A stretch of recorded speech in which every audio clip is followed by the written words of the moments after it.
오늘은 영적 전쟁에 대한 얘기를 좀 나누려고 합니다. 그래서 오늘 제목을 영적 전쟁이라고 안 하고 주님 주시는 강함과 담대함이라고 제목을 적어 보았습니다. 우리가 그 다윗과 골리앗의 싸움을 압니다. 그렇죠. 그래서 스포츠 경기에서 객관적으로 전력이 약한 팀이 아주 강한 팀을 이기는 경우가 있습니다. 아주 드물게. 그때 우리는 뭐라고 말하냐면 다윗이 골리앗을 물리쳤다 라고 우리가 신문 제목에 그렇게 쓰고 있습니다. 다윗과 골리앗의 싸움에 비유합니다. 그 다윗과 골리앗의 싸움이 어떤 싸움이었는지 여러분 신앙생활하면 다 아시잖아요. 근데 이 다윗이요 15살, 16살쯤이었어요. 근데 아주 어린 나이였죠. 그러니까 그는 아직 키도 다 자라지 않았습니다. 여러분 그 남자 아이들이 보통 중학교 3학년 때 많이 크잖아요. 저도 중학교 3학년 때 7cm가 컸거든요. 그러니까 아프게 컸습니다. 아프도록. 그 겨울방학 내 컸지만 만약에 다윗이 그 이전이라면 아주 키도 아직 자라지 않았어요. 그리고 변성기를 지날 수도 있겠어요. 목소리가 좀 이상한, 조금 우리가 듣기에 조금 그 변성기에 그 목소리 특유의 목소리가 있잖아요. 그래서 그 다윗 골리앗에게 막 소리 지를 때 골리앗은 얼마나 웃겼을까요? 변성기도 안 지난 목소리로 막 소리를 지르면서 자기 협박을 하니까.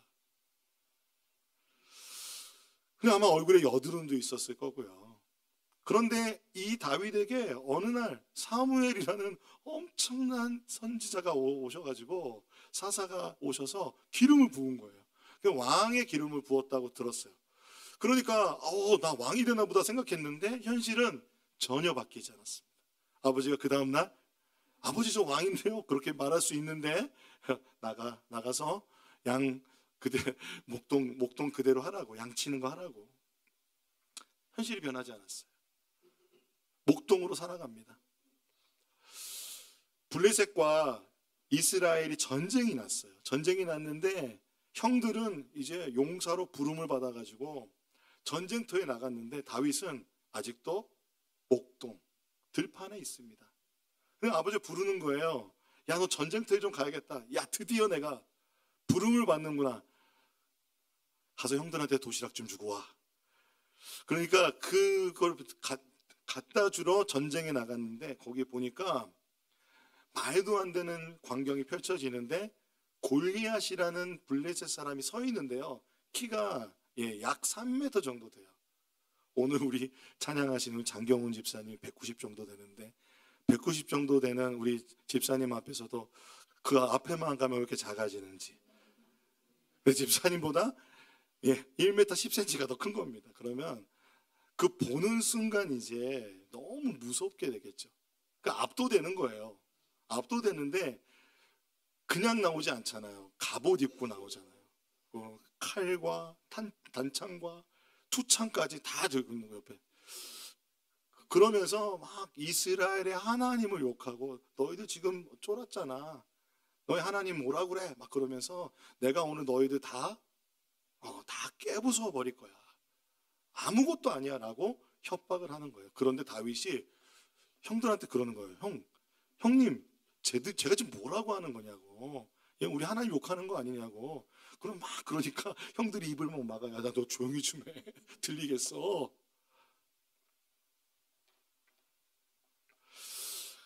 이스라엘 백성들은 골리앗을 보면서 전투할 의욕이 사라졌어요. 다윗이 제가 저 골리앗 앞에 좀 나가보겠습니다 라고 말하니까 사울 왕이요 자기가 입던 그 갑옷을 벗어서 줍니다. 벗어줄 일입니까? 자신이 용감하게 앞장서서 싸워서 이겨도 시원치 않을 판에 혹 지더라도 맨 앞에서 용감하게 나아가야 되는 것이 지금 사울 왕이 할 일인데 그 갑옷을 벗어서 줄 정도로 사울은 쫄았습니다. 두려웠습니다. 무서웠습니다. 모든 이스라엘 백성들이 다 왕이 그러니 모두 다 두렵고 떨리는 상황이었습니다. 그럼 한마디로 말하면 공포예요. 공포. 무서운 거예요. 그냥 조금 무서운 정도가 아니라 공포인 것입니다. 그런데 이 다윗이 골리앗의 반 정도밖에 안 되는 이 여리여리한 작은 소년이 골리앗에게 쫄지 않는 거예요. 두려워하지 않는 거예요. 사울이 주는 갑옷도 입지 않고 자신이 항상 들고 다니던 물맷돌 있잖아요. 애들 놀 때 쓰는 것 같은 물맷돌 가지고 나가면서 이렇게 얘기하는 거예요. 다윗이 그 블레셋 사람에게 말하였다. 너는 칼을 차고 창을 메고 투창을 들고 나에게로 나왔으나 나는 내가 모욕하는 이스라엘 군대의 하나님 만군의 주님의 이름을 의지하고 너에게로 왔다. 그러면서 물맷돌을 돌리면서 가는 거예요. 골리앗이 봤을 때 얼마나 하찮았을까요? 얼마나 비웃었을까요? 그런데 이 다윗의 기세는 자신에 대한 자신감이 아니라 하나님 이름에 대한 믿음이었습니다. 그래서 항상 그 물맷돌로 동물들, 늑대, 이리들에서 그 양을 지키던 그 실력으로 하나님이 기름 부어주시니 그 돌을 하나 집어 물맷돌로 던지니 골리앗의 이마에 정확하게 박혀 그 급소를 맞아 골리앗이 그대로 땅에 엎드려져 쓰러져 버렸습니다. 그러자 블레셋 모든 군사들은 이 모든 광경들을 보고 도망가 버렸습니다. 다윗 때문에 도망갔을까요? 하나님의 이름을 듣고 하나님의 이름에 대한 두려움이 그들에게 찾아왔을 것입니다. 사랑하는 성도 여러분, 우리의 삶을 살아가다 보면 우리의 눈에 골리앗 같은 존재가 있습니다. 세상 그 어떤 것으로도 내가 가지고 있는 재산, 내가 가지고 있는 능력, 내가 가지고 있는 재능으로 이것이 이 골리앗이라는 골리앗과 같은 문제가 무너질 것 같지 않아요.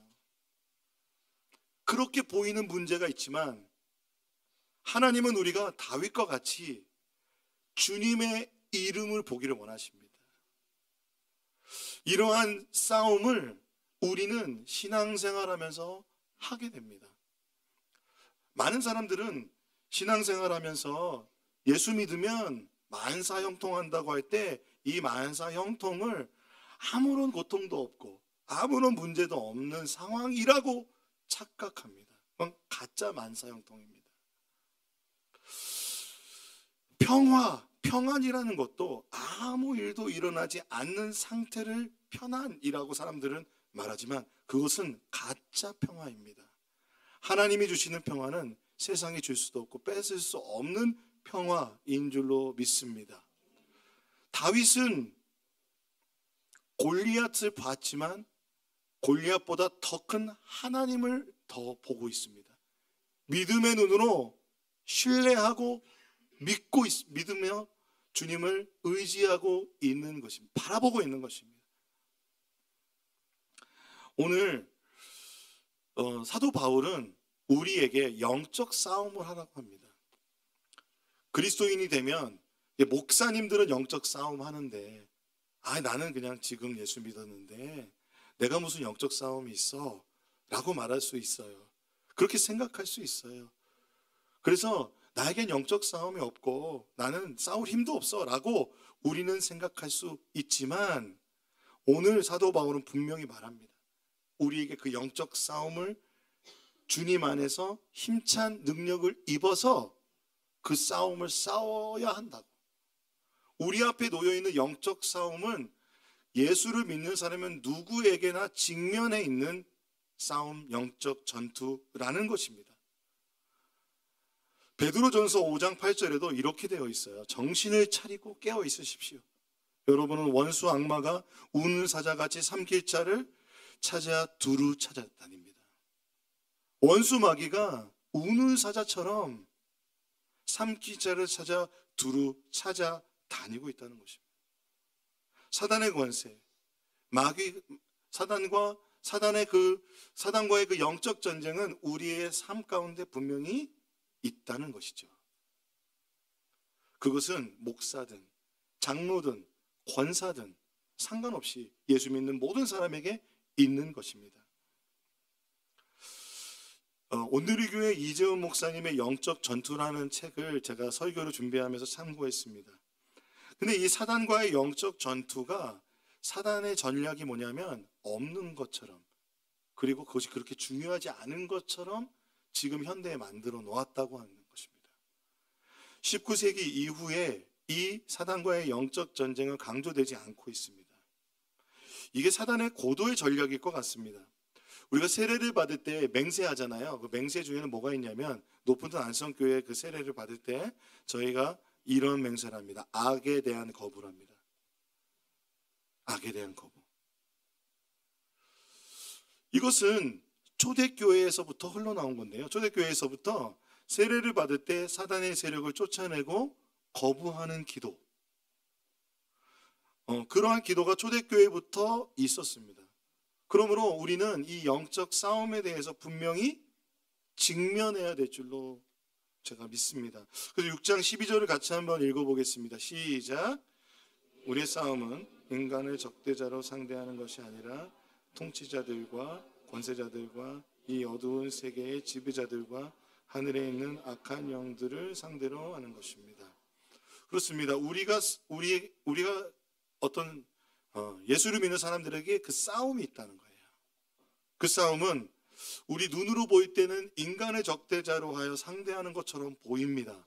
그러나 실제적으로는 누구라고요? 통치자들, 권세자들, 이 어두운 세계의 지배자들과 하늘에 있는 악한 영들을 상대로 한다는 것입니다. 이것이 그 앞절에 보면 마귀의 괴계, 즉 사단의 다른 이름들과 사단과 그를 추종하는 세력들의 다른 이름들입니다. 그러니까 우리가 싸우는, 우리가 살아가는 삶은 그 한가운데 있다는 것입니다. 근데 그렇다면 이런 생각이 들잖아요. 그렇다면 하나님이 정말 선하시고 전능하시다면 왜 악을 막지 않으셨는가? 왜 악의 존재를 두셔서 우리를 이렇게 힘들게 하시는가? 애초에 사단을 창조하지 않으셨다면 되지 않았을까? 그렇기 때문에 하나님은 선하심이 완전하지 않고 무능한 분이다. 악이 존재하기 때문에 무능하신 분이다라고 생각하는 사람들이 많이 있습니다. 그러나 모든 사람들의, 모든 민족의, 나라의 언어에는 선하다는 개념과 악하다는 개념이 있습니다. 선하다, 악하다는 단어가 다 있어요. 그렇다면 여러분, 선하다는 것과 악하다는 것, 이 두 단어가 있다는 것은 분명히 악이 존재하며 선이 존재한다는 것입니다. 그러므로 오히려 악의 존재는 하나님의 무능함이 아닌 하나님의 존재를, 선하신 하나님의 존재를 증명해 주는 것 아닐까요? 우리가 하나님의 창조를 믿을 때 성경에서는 하나님께서 우리를 창조하실 때 삼위일체 하나님이 그 선하심이 넘쳐나심으로, 그분의 선하심과 아름다움은 그 풍성하심이 넘쳐 흘러나시는 분이시기 때문에 주님은 창조하셨다는 것입니다. 무언가 부족해서 창조하신 것이 아닌 분입니다. 그렇기 때문에 창조하실 때 인간인 우리에게도 무엇을 주셨냐면 자유의지를 주셨습니다. 로봇과 같이 우리를 그냥 기계적인 순종을 하는 존재로 만들지 않으셨습니다. 그런데 하나님의 이 선하심은 그러므로 피조물에게 자유의지를 주시는 선하심이었다는 것입니다. 하나님이 선하신 하나님이 아니라면 자유의지를 주시지 않으셨을 것입니다. 이게 사실 자유의지에 대한 문제는 굉장히 복잡한 신학적인 문제지만 오늘 여기까지만 말씀을 드리도록 하겠습니다. 사단이라는 존재에 대해서 성경은 우리에게 가르쳐주고 있습니다. 여러분, 지피지기면 백전백승인데 성경에서 뭐라고 말하고 있는지 우리가 살펴볼 필요가 있습니다. 사단은 사실은 하나님이 창조하신 피조물 중에 천사라는 존재가 있습니다.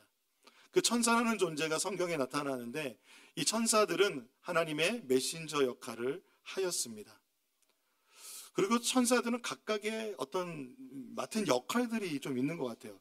가브리엘 천사 같은 경우는 메신저 역할을 한 것 같고, 그 미가엘이란 천사가 있습니다. 미가엘이란 천사는 다니엘에서 보면 영적 전쟁을 하였습니다.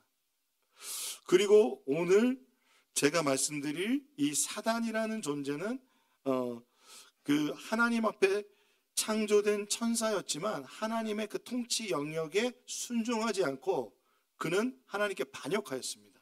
왜 그랬냐면 하나님의 아름다움과 주님의 다스리심과 영광을 자기가 취하고 싶었습니다. 유다서에 보면 이렇게 되었습니다. 그는 하나님입니다. 자기들의 통치 영역에 머물지 않고 그 거처를 떠난 천사들을 그 큰 날의 심판에 붙이시려고. 우리말 성경에 보면 자기의 처음 지위를 지키지 않고 처소를 떠난 천사들이라고 말합니다. 하나님께 반역한 천사들, 그리고 천사들의 수장이 사단입니다. 그래서 이 사단의 첫 번째 특징은 뭐냐면 교만입니다. 에스겔서 28장 12절에서 15절에 보면 두로 왕이라는 사람을 이렇게 묘사하는 장면이 나오는데, 많은 분들이 이 성경은 사단에 대한 가르침을 주고 있다라고 합니다. 우리 같이 12절부터 한번 같이 읽어보겠습니다. 시작.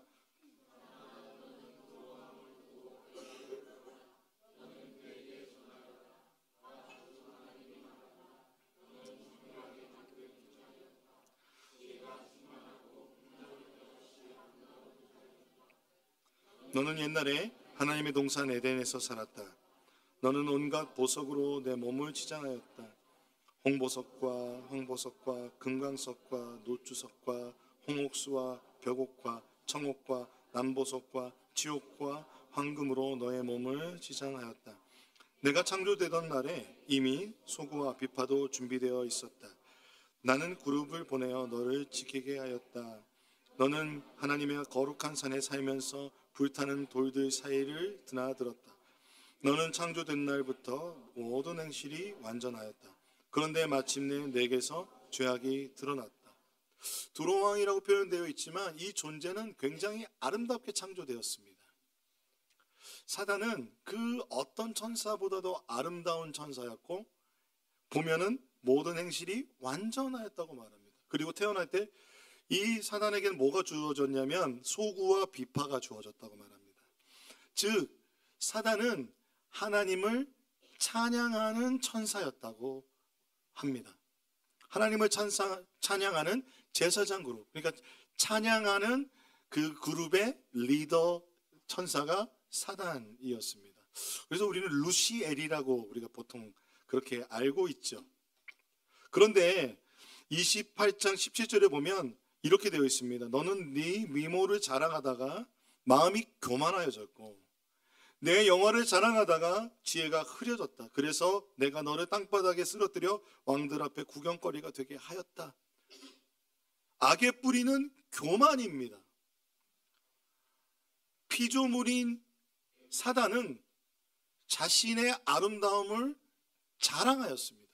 하나님이 주신 것인데 그것을 내 것으로 여기고, 그리고 그 마음이 교만하여졌습니다. 그래서 이 교만이라는 것은 이렇게 이재호 목사님 말씀하시더라고요. 자유의지를 가진 존재가 스스로에게 속아 하나님을 대적하는 것. 그것이 교만입니다. 우리에게 가끔 교만한 마음이 든다면 그것은 하나님으로부터 온 것이 아니라 하나님을 대적하는, 우리가 스스로 속고 있다는 것입니다. 스스로 속는다는 것. 마치 내가 가장 소중한 존재인 것처럼, 내 힘으로 이 세상을 다 살아갈 수 있는 것처럼 속고 있는 것, 그것이 교만입니다. 사단의 첫 번째 특징이 교만이라면 두 번째 특징은 우리가 이것을 분명히 알 수 있는데 그들은 속이는 자들입니다. 오늘 사도 바울이 본문에서 악마를 표현할 때 악마나 사단이나 마귀나 같은 하나의 존재인데 디아볼로스라고 합니다. 뜻이 뭐냐면 중상자라는 것입니다. 중상자는 무엇입니까? 중간에서 모략하는 사람 있잖아요. 중상모략하는 사람. 사단은 속이는 자입니다. 그렇기 때문에 사단의 속임문 중에 하나가 뭐냐면 사단이 마치 하나님과 동급인 것처럼 속여요. 사단이 자신의 능력이 많은 것처럼 속입니다. 모든 것을 아는 것처럼. 근데 전제하지 않습니다. 사단은 무소부재한 것처럼 속여요. 그러나 사단은 무소부재하지 않습니다. 오히려 사단은 그때그때마다 진짜 열심히 돌아다니며 또한 악한 영들에게, 자신의 부하들에게 그 모든 것을 맡겨서 자신이 무소부재한 존재인 것처럼 사람들에게 느껴지게 합니다. 그래서 사단의 전략은 무엇이냐면 이것입니다. 악한 마귀의 계략은 의심, 욕망, 속임수, 분열, 낙심이라고 합니다. 우리가 신앙생활하면서 이거 한 번쯤 다 겪어봤습니다. 그 중에 낙심이가 오면 정말 손톱 같은 문제가 3m 넘는 골리앗처럼 느껴져요. 저희 집에 요즘에 도마뱀을 키우고 있는데요.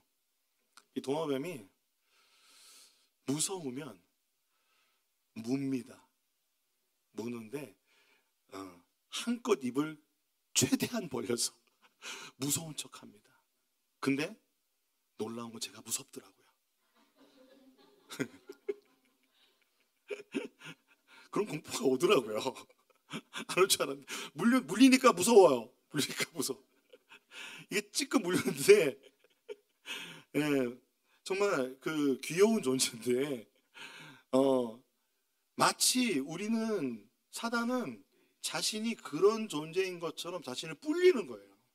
그렇게 보이도록 속이는 거예요. 그 전략, 그 속임 중에 하나가 뭐냐면 우리 한국에서는 귀신입니다. 귀신은 죽은 사람의 영혼이 아닙니다. 그리고 또 이런 가르침도 해요. 예수 믿지 않는 사람이 죽으면 귀신이 돼서 예수 믿는 사람 괴롭힌다고. 근데 성경은요, 사람이 죽으면 하나님 나라 가거나 심판받아 지옥에 가는 이 두 가지를 이야기합니다. 이것도 사실은 더 많은 그런 견해들이 있지만 성경에서 가장 간단하게 말한다면 사람은 죽으면 하나님 앞에 가거나 아니면 심판받아 지옥에 가는 것 외에 없습니다. 그러므로 귀신이라고 하는 사실은 그 존재는 성경에서 뭐라고 말하냐면은 그 사단과 함께 쫓겨난 천사들이라고 말합니다. 요한계시록 12장 9절에 보면 이렇게 되어 있습니다. 같이 읽어볼까요? 시작. 그래서 그 큰 용 곧 그 옛뱀은 땅으로 내쫓겼습니다. 그 큰 용은 악마라고도 하고 사단이라고도 하는데 온 세계를 미혹하던 자입니다. 그 용의 부하들도 그와 함께 땅으로 내쫓겼습니다. 그 사단은 거짓의 아비이기 때문에 많은 세상의 문화 속에서 자신의 모습을 감추고 있습니다. 여러 가지로 변행하고 있습니다. 오늘 본문에 보면 우리가 읽었던 말씀에 보면 통치자들과 권세자들과 이 모든 세계의 지배자들과 하늘에 있는 악한 영들이라고 할 때 사단이 얼마나 다양한 모습으로 자신의 모습을 바꾸어서 우리를 미혹하고 이 영적 전쟁 가운데서 우리를 속이고 있는지 우리는 깨달아야 할 줄 압니다.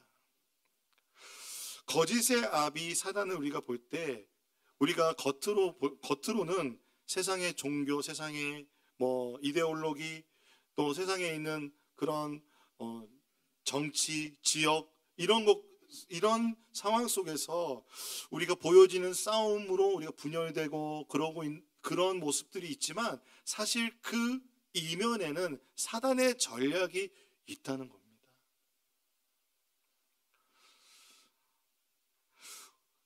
우리의 싸움은 영적 싸움이라고 오늘 사도 바울이 이야기하고 있습니다. 눈으로 보이지 않는, 그러나 실제적으로 존재하는 싸움, 영적 싸움이라고 할 때 이 싸움을 사도 바울은 레슬링이라는 단어를 그것을 의미하는 단어를 쓰고 있습니다. 우리나라에는 이 레슬링이 뭐죠? 씨름입니다. 씨름 너무 좋아하시죠? 명절만 되면 저희 장인어른은 그 씨름을 놓치지 않으시려고 항상 그러시는데 맞짝 붙어서 두 사람이 붙어서 힘겨루기를 합니다. 레슬링을 할 때 이 힘겨루기 하는 이것은 굉장히 가까이 붙어서 하는 치열한 싸움입니다. 그와 같이 신앙생활을 하는 우리들에게는 이런 영적 싸움이 있습니다. 굉장히 치열합니다. 그러므로 우리는 오늘 사도 바울이 말하는 것처럼 우리의 온몸을 덮는 갑옷을 입어야 하는 것입니다. 바울은 사단을 절대로 얕잡아 보고 있지 않습니다. 우리가 자칫 예수 그리스도의 승리를 얘기하면서 사단을 얕잡아 볼 수 있습니다.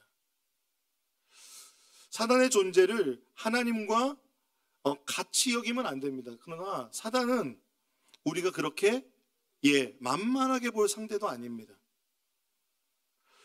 그렇지만 또한 분명한 진리는 사단은 하나님 그리고 복음보다 절대로 크지 않습니다. 하나님은 그 어떤 것과 비교할 수 없는 전능하신 하나님이며 위대하신 하나님이시며 하나님은 다스리시는 왕이십니다. 여러분 믿으십니까? 그러므로 그 하나님을 보면 다윗은 골리앗을 볼지라도 그가 그 창이 얼마나 컸겠습니까? 그가 짚고 있는 그 방패가 얼마나 컸겠습니까? 그가 지금 던지려고 하는 그 창이 얼마나 컸겠습니까? 3m에 맞추려면. 그러나 하나님을 보면서 너는 그 칼과 단창과 그것으로 나오지만 나는 만군의 여호와의 이름으로 나아간다. 만군의 여호와의 이름으로 나아가는 것이 오늘 전신갑주인 것입니다. 바울은 예수 그리스도를 믿고 살아가는 그리스도인들에게 이렇게 이야기합니다. 우리의 삶이 옷 입는 것으로 비유를 많이 하는데, 그래서 에베소서에 보면요, 새 사람을 입으라 그래요. 옛 사람을 벗어버리고 새 사람을 입으라. 이런 비유와 같이 새 사람을 입는 것과 같이 이제 영적 전투 가운데 나아가는 우리 그리스도인들은 전신갑주를 입는데, 사도 바울이 비유하면서 나오는 모든 내용들은 사도 바울 시대의 로마 군인들의 복장이었습니다. 사도 바울이 이 에베소서를 어디서 썼냐면 그 옥에 갇혀서 썼어요. 근데 어떤 옥이냐면 이 가택연금이라고 해서 로마 군인들이 지키는 거예요. 그러니까 날마다 보는 게 뭐예요? 로마 군인 복장이에요. 그가 전도여행하면서도 로마 군인들을 계속 봤어요. 사도 바울이 텐트 메이커였습니다. 그 텐트는 주로 로마 군인들을 위한 것이었습니다. 그 로마 군인들 보면서 이 영적 싸움에 대한 적용을 한 거예요. 그럼 이 영적 전투의 그 모든 그 전신갑주, 군인들의 옷으로 비유하여 오늘 그 옷을 입으라는 것입니다. 그러므로 에베소서 6장 10절 11절을 같이 한번 읽어보겠습니다. 시작. 그분의 힘찬 능력으로 굳세게 되십시오. 악마의 관계에 맞설 수 있도록 하나님이 주시는 온몸을 덮는 갑옷을 입으십시오. 이것이 전신갑주. 전신갑주. 사도 바울이 에베소 교회의 끝으로 말합니다.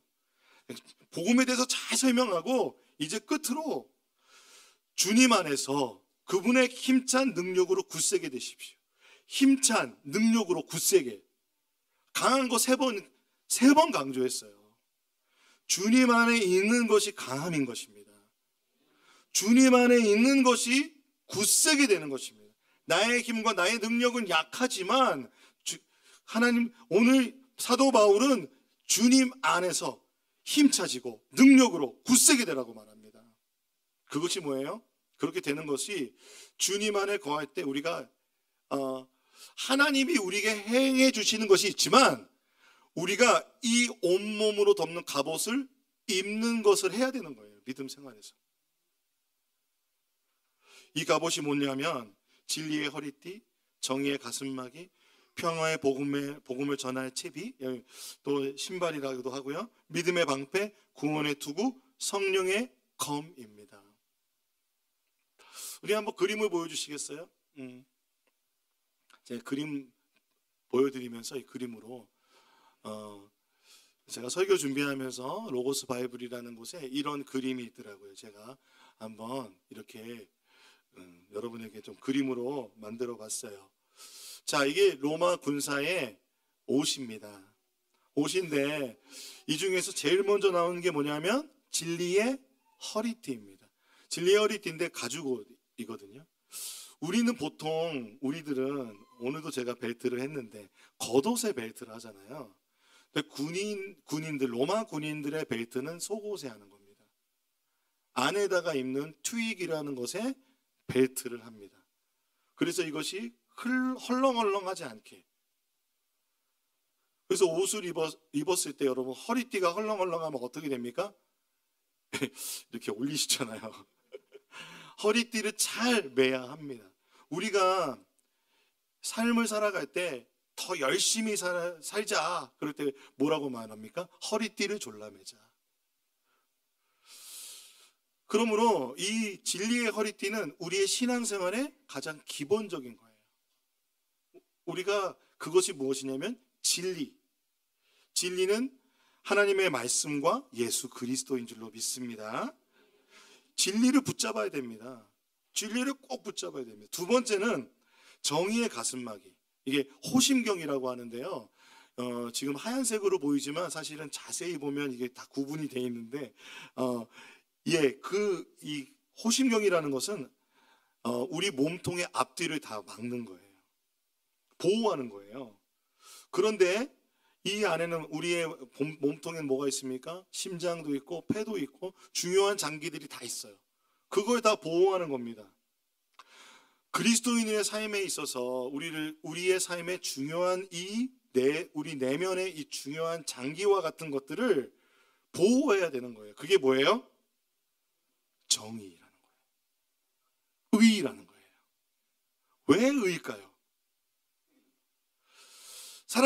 사단을 속여요. 너 정말 예수 믿냐? 너 구원받았냐? 그리고 너같이 그렇게 살면 되겠냐? 비난하고, 그리고 우리를 정죄하는 그 정죄 속에서 우리는 나의 의와 나의 어떠함이 아니라 나는 예수 믿어 구원받았어라는 이신칭의라는 그리스도를 통해서 우리가 하나님과 새로운 관계가 되었다. 하나님 자녀가 되었다라는 하나님의 은혜로운 주도권으로 나는 구원받았어라는 의. 그것을 붙잡는 것입니다. 그것을 입는 것입니다. 그럼 우리가 그 그리스도의 의를 입기를 소망합니다. 세 번째는 신입니다. 신은 여기 신을 보시면 확대를 할 수 없지만 이런 모양의 샌들을 여름에 우리 자매님들이 많이 신고 다니십니다. 로마 군인들이 신던 반장화인데요. 이 장화는 가죽으로 만들어서 미끄러지지 않게 하고, 그리고 바닥의 돌이나 이런 것으로부터 보호해 주는 거예요. 이 신발이 없으면 여러분 서 있을 수 없어요. 미끄러져요. 실족해요. 근데 이 신의 이름이 뭐냐면, 이 신의 이름이 평화의 복음이래요. 평화의 복음.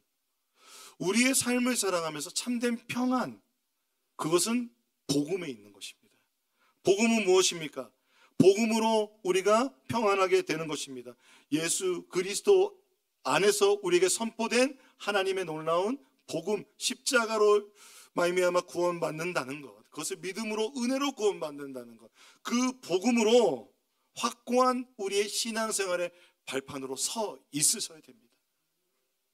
복음을 붙잡으십시오. 그래야 서실 수 있습니다. 또한 이것은, 신발은 움직이는 것이죠. 그러므로 복음을 전할 수 있는 마음의 채비까지도, 준비까지도 포함되는 거예요. 우리가 살아가면서 복음의 능력, 참된 평화를 누리는 것은 나만 믿는 것이 아니라 이 복음을 전하는 삶인 줄로 믿습니다. 그 네 번째 장비는요, 방패예요. 이 방패는 이 직사각형으로 몸을 전체를 가릴 수 있는 방패인데요. 빨간색으로 표현이 되어 있죠.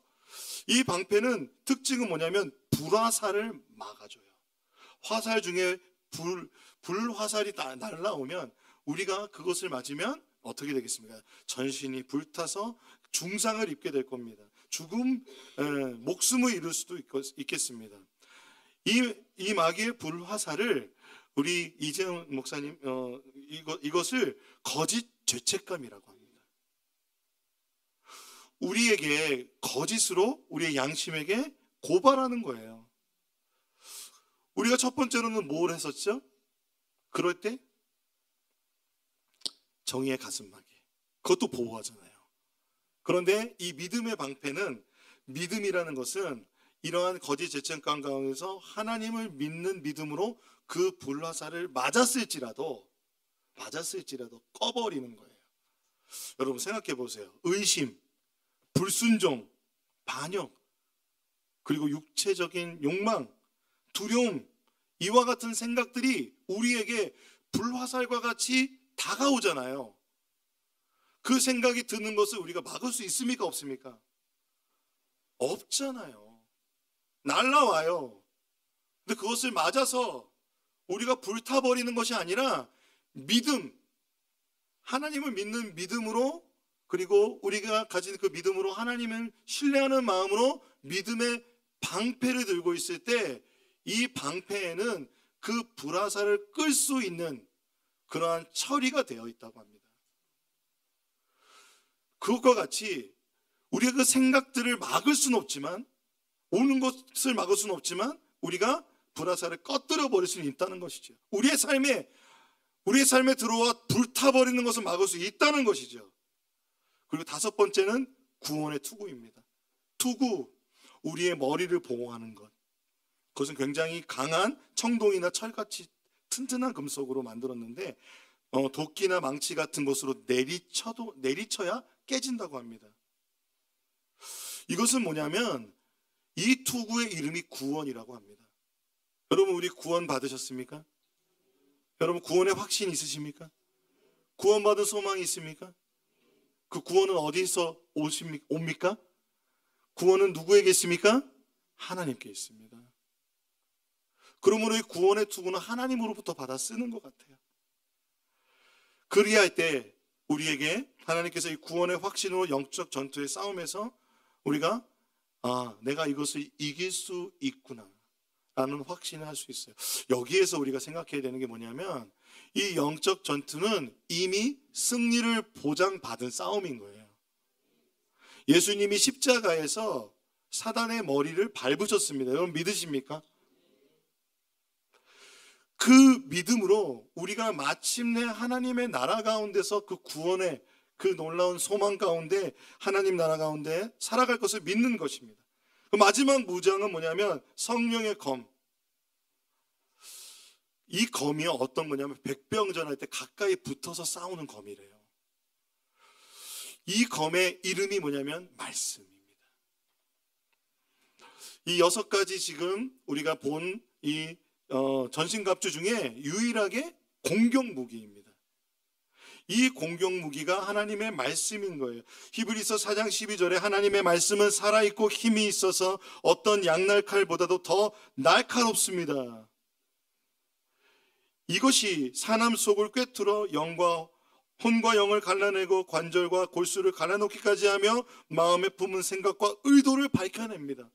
하나님의 말씀으로 예수 그리스도께서 사단의 시험에 승리하셨듯이 우리는 주님의 말씀을 붙잡아 그리고 사단의 괴계를 이겨내고 승리하는 우리들이 되기를 소망합니다.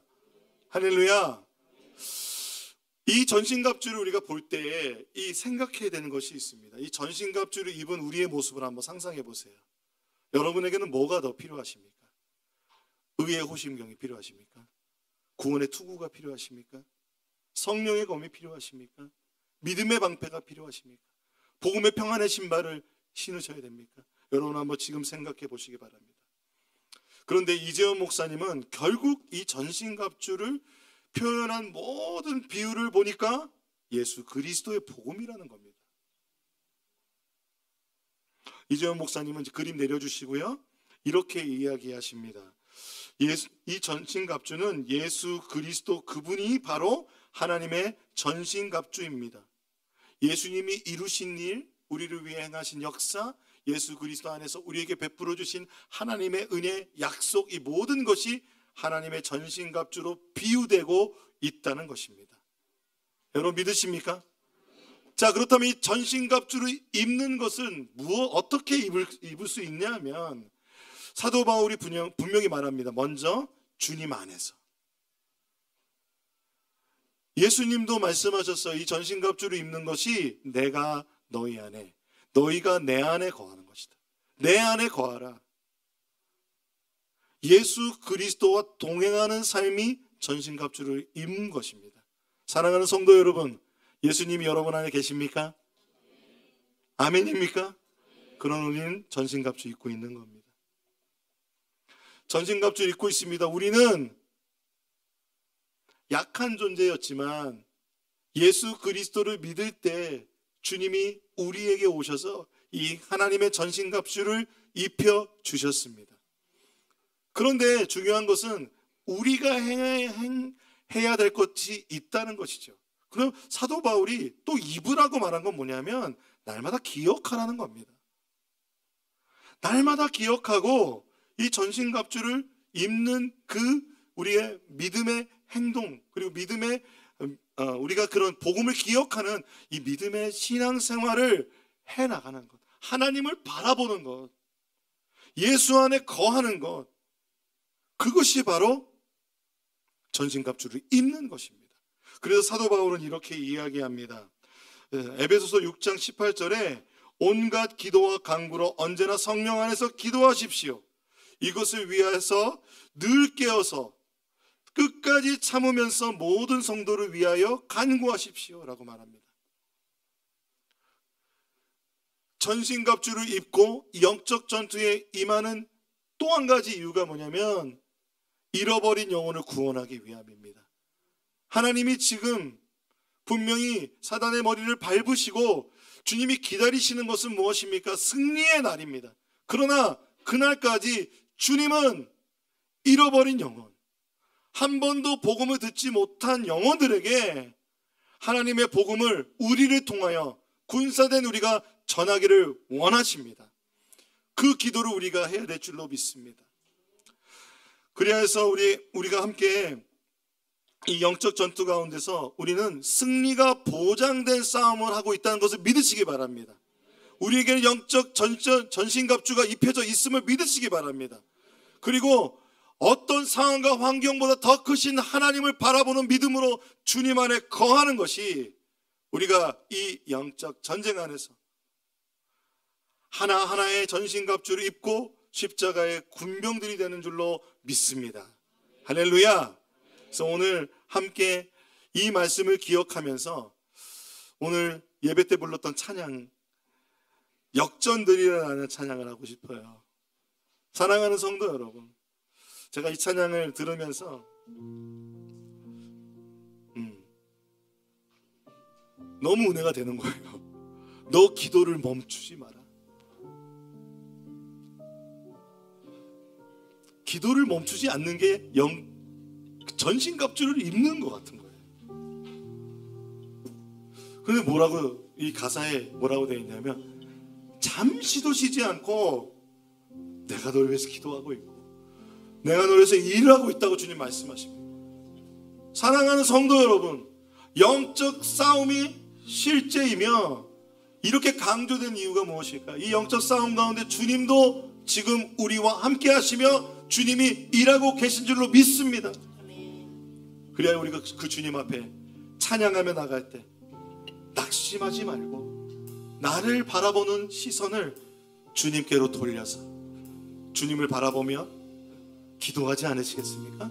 우리 함께 찬양하며 나가시겠습니다.